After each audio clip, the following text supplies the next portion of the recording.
kan butuh waktu, proses waktu, trust proses segala macam. Nggak ada masalah trust proses kalau tidak menggunakan politik anggaran APBN. Masalahnya kan ini semua kebijakan yang dikerjakan APBN semua, Pak. Dari pajak masyarakat. Yang hari ini gede banget anggarannya untuk melakukan seluruh program presiden. Nah kalau kemudian takes time-nya ini berapa waktu lama lagi yang dibutuhkan? Sudah hampir 2 tahun. Kalau yang saya tangkap di sini cita-cita mulia nggak cukup gitu Bang Halim. Nggak pernah cukup, Pak. Ini ngurus negara. Betul, Mas. Saya menangkap POV yang beda nih, Mas Seno. Iya. Satu sisi nggak pandang bulu, Ya. menunjukkan semangat, ya, menunjukkan keberanian dan seterusnya, komitmen. Ya. Tapi di sisi lain, Anda menyebutkan justru ini semua menimbulkan kekhawatiran Iya. bagi kelompok usaha. Ya artinya nggak harus saya yang menyampaikan. Kalau membaca data kan orang juga hari ini kepercayaan terhadap semangat itu kan sedang menurun. Ini nggak hanya SMRC terakhir yang data terakhir kita baca bahwa approval rating atau kepercayaan publik terhadap kebijakan presiden itu menurun di angka sekitar 50%. Kalau kita baca survei lain aja trennya menurun terus, Pak. Berapa bulan yang lalu poll tracking itu 80 jadi 75, jadi 70, lalu terakhir SMRC. Berbagai survei itu menunjukkan yang saya kira kredibel ya. Artinya apa di balik ini? Ada trust yang terganggu. Saya ingin percaya terhadap penjelasan Bung Alim bahwa ada upaya semangat presiden untuk tanpa pandang bulu segala macam, mau orang terdekat disikat, Memberikan safety memberikan kepada pengusaha. safety kepada pengusaha segala macam. Saya ingin percaya itu. Tapi faktanya numbers told otherwise gitu. Dia berkata sebaliknya. Orang tidak percaya.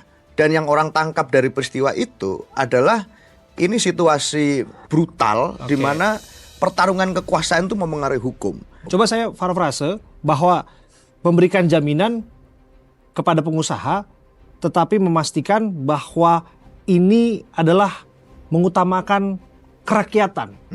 Dalam pidatonya kan itu berkali-kali disampaikan. Ya.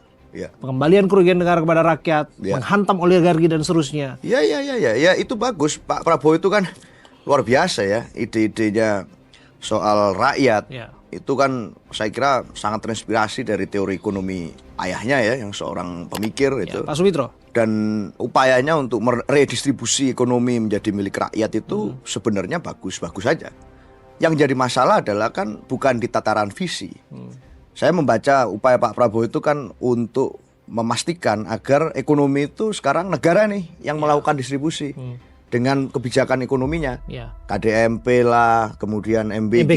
Itu kan maunya menciptakan multiplier effect melalui politik anggaran negara. Tapi riskannya kan bukan main, Pak. Bukan di soal niat baik Pak Prabowo-nya. Tapi di soal pengelolaan di bawah itu jadi riskan karena negara belum tentu mampu melakukan itu sendirian. Dengan meninggalkan misalnya dunia usaha, dunia industri swasta ke alam ketidakpastian ini. Karena ini kan masih rasa-rasanya anggaran yang sangat besar. Tapi publik masih menangkap bahwa penggunaan anggaran ini polisinya adalah polisi trial and error, Pak. Dicoba kalau gagal dipenjarakan, diulang lagi dari nol, dicoba lagi kalau gagal dievaluasi, dipenjarakan, diulang. Orang akan merasa terus kapan? Waktunya jalan terus. Ini yang saya kemudian merasa ya kalau rakyat ada distrust terhadap situasi ini ya bukan tanpa alasan. Anda melihatnya seperti apa? Bahwa tadi disebutkan bahwa Pak Prabowo punya semangat mengembalikan ekonomi kerakyatan ya. Dan disebutkan ya katakanlah bahwa memiliki suatu komitmen untuk memberikan jaminan kepada dunia usaha begitu ya. Tapi di sisi lain kok malah disebutkan tadi approval rate-nya malah menurun ya. Terus kemudian juga ada semacam gejolak distrust dan lain sebagainya. Baik, pertama saya mau tanggapi dulu terkait dengan survei ya. Survei itu kan kita nggak bisa ngelihat hanya sekedar angka naik dan turun gitu. Kita juga perlu melihat metodologi yang digunakan di survei itu seperti apa, jumlah respondennya seberapa banyak, siapa yang menjadi respondennya, itu kan juga perlu dilihat gitu. Anda Artinya mempertanyakan, Anda questioning pelaku surveinya? Saya nggak mempertanyakan atau mempermasalahkan surveinya. Bagi saya survei itu sah-sah aja gitu loh. Saya juga orang yang termasuk percaya pada survei. Tapi kita juga harus melihat bahwa dalam beberapa lembaga survei itu kan punya metode yang berbeda-beda. Kalau misalnya kita mengacu pada SMRC misalnya, SMRC itu menggunakan dual method dengan telepon dan tatap muka gitu kan, face to face. Nah, Terus kemudian jumlah respondennya kan itu rendah, sekitar 709. Artinya tidak mencakup, Nggak dan di sisi representatif lain menurut Anda? enggak representasi, tapi lebih kepada jumlahnya itu terlalu sedikit untuk jumlah masyarakat kita yang begitu besar gitu. Apalagi itu dibagi dua lewat dual method tadi gitu. Terus di sisi lain terkait dengan penurunan, kalau misalnya dari sisi SMRC nih. Di SMRC itu kan kenapa ada penurunan? Kalau kita lihat datanya adalah itu karena efek dari orang banyak yang berpindah menjadi wait and see. Artinya mereka pengen melihat dulu nih langkah hukum yang dilakukan oleh pemerintah, oleh lembaga hukum di Indonesia itu akan sejauh apa, akan seperti apa gitu. Artinya suara yang kemudian hilang entah itu dari Presiden Prabowo ataupun kemudian dari Partai Gerindra misalnya, itu nggak berdampak pada kenaikan pihak lain. Masa gitu iya loh. 1,5 tahun masih wait and see? Itu kan pilihan surveinya masyarakatnya gitu. Sedangkan kalau kita melihat survei lain misalnya, contoh misalnya yang baru keluar itu adalah Indonesia Development Monitoring, dari sebelumnya 71%, sekarang menjadi 81%. Artinya ada kenaikan sekitar 10%. Dan itu pun dipengaruhi oleh apa? Dipengaruhi oleh kebijakan untuk penegakan hukum yang seterang-terangnya yang sekarang dilakukan oleh lembaga penegakan hukum di Indonesia yang disupport juga oleh pemerintah gitu. Kemudian kalau misalnya kita bicara soal program dan lain sebagainya, masa jabatan Presiden Prabowo ini kan masih ada sekitar 3 tahun ya. Artinya kita masih bisa membuktikan bahwa ke depan Presiden itu pengen menunjukkan bahwa dengan dibangunnya MBG terus kemudian KDMP dan lain sebagainya ada pengaruh ekonomi di tingkat bawah gitu. Dan itu butuh waktu. Dan itu butuh waktu. Kalau di sepak bola, ya Arsenal itu lama juaranya ada istilah trust the process. Mungkin saat ini kita harus trust the process. Nah, karena Seharusnya tidak semudah memberikan telapak tangan, mungkin penjelasannya demikian. Tapi saya bukan ahli survei ya, tapi dengan perbedaan-perbedaan seperti ini, ada yang menyatakan turun ya. Terus kemudian ada lagi yang saya baru dengar nih, Indonesia Development Monitoring nih, kemudian mengatakan naik ya. Tapi realnya kan masyarakat yang merasakan, begitu. Iya. Gimana keadaannya? Saya menanggapi survei ya. Itu kan kalau di dalam data scientific itu anomali science hari ini temuannya. Karena survei yang lain trennya nurun semua. Dan ini naik sendirian. Kalau kita baca setidaknya Poltreking, SMRC, mungkin Kompas itu ada tren penurunan dari waktu ke waktu. Kalau disebutkan tadi bahwa ini kan soal persepsi, itu kan takes time misalnya, dan itu akan naik turun pada waktunya. Kalau menurut Anda? Itu yang saya bilang tadi, kan butuh waktu, proses waktu, trust the process segala macam. Gak ada masalah trust the process kalau tidak menggunakan politik anggaran APBN. Masalahnya kan ini semua kebijakan yang dikerjakan APBN semua, Pak. Dari pajak masyarakat. Yang hari ini gede banget anggarannya untuk melakukan seluruh program presiden. Nah kalau kemudian takes time-nya ini berapa waktu lama lagi yang dibutuhkan? Sudah hampir 2 tahun. Kalau yang saya tangkap di sini cita-cita mulia nggak cukup gitu Bang Halim. Nggak pernah cukup Pak. Ini ngurus negara. Betul. Makanya itu kan semua ini kan sudah melalui proses yang cukup panjang sebenarnya. Bukan begitu Presiden Prabowo dilantik terus kemudian langsung mulai semuanya enggak bim salah bim gitu loh. Dari masa Presiden Jokowi itu kan sudah dibahas terkait misalnya program MBG. Karena memang kan itu menjadi menjadi program utama prioritasnya presiden kan.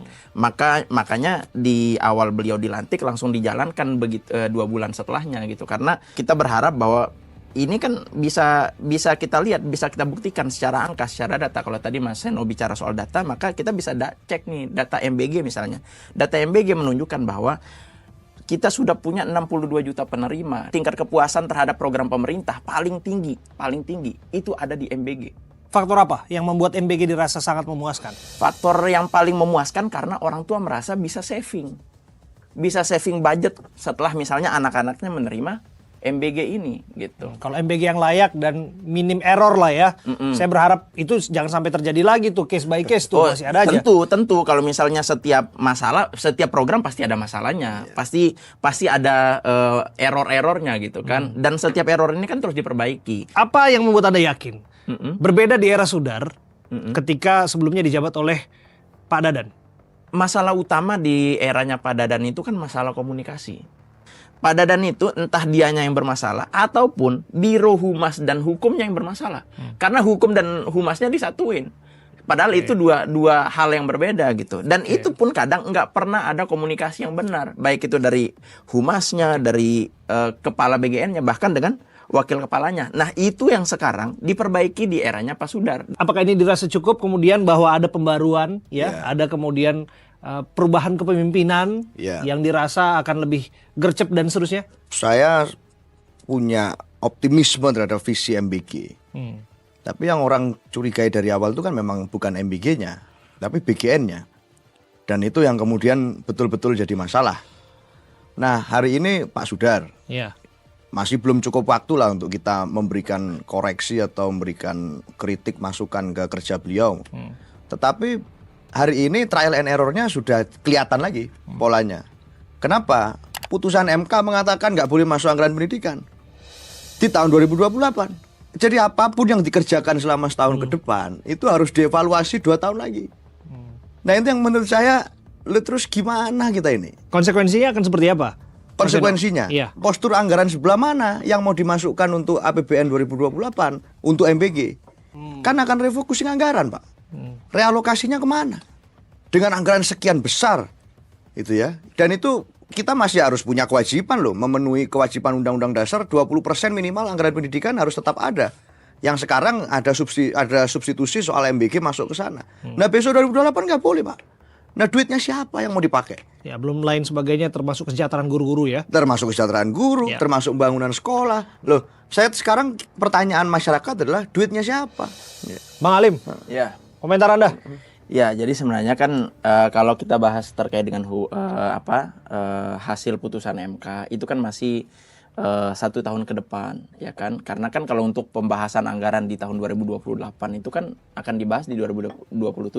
Artinya kita masih punya 1 tahun untuk nanti memikirkan realokasi anggarannya akan seperti apa gitu. Tapi kalau saya melihatnya kan jika kita percaya dengan visi misinya termasuk Presiden, pemutakhiran penerima manfaat yang disebutkan bahwa ini juga sedang termasuk ke peningkatan kesadaran perpajakan, terus kemudian termasuk juga peningkatan penghasilan dari penerimaan pajak penerimaan negara bukan pajak dan sebagainya itu kan nanti juga bisa memicu pertumbuhan ekonomi sampai 8% yang sesuai dengan yang dijanjikan oleh Presiden jika nanti itu di tahun 2028. Ya, jadi seolah-olah ada pembenaran nih yang saya tangkap, ada hal betulnya dari yang disampaikan oleh Mas Eno di sini bahwa enggak juga karena kan sebenarnya anggaran kita itu berubah-berubah pos-posnya gitu masing-masing mengenai penerima manfaatnya, kemudian juga mengenai dapur anggarannya dan seterusnya. Itu menurut Anda nggak menjadi beban masalah?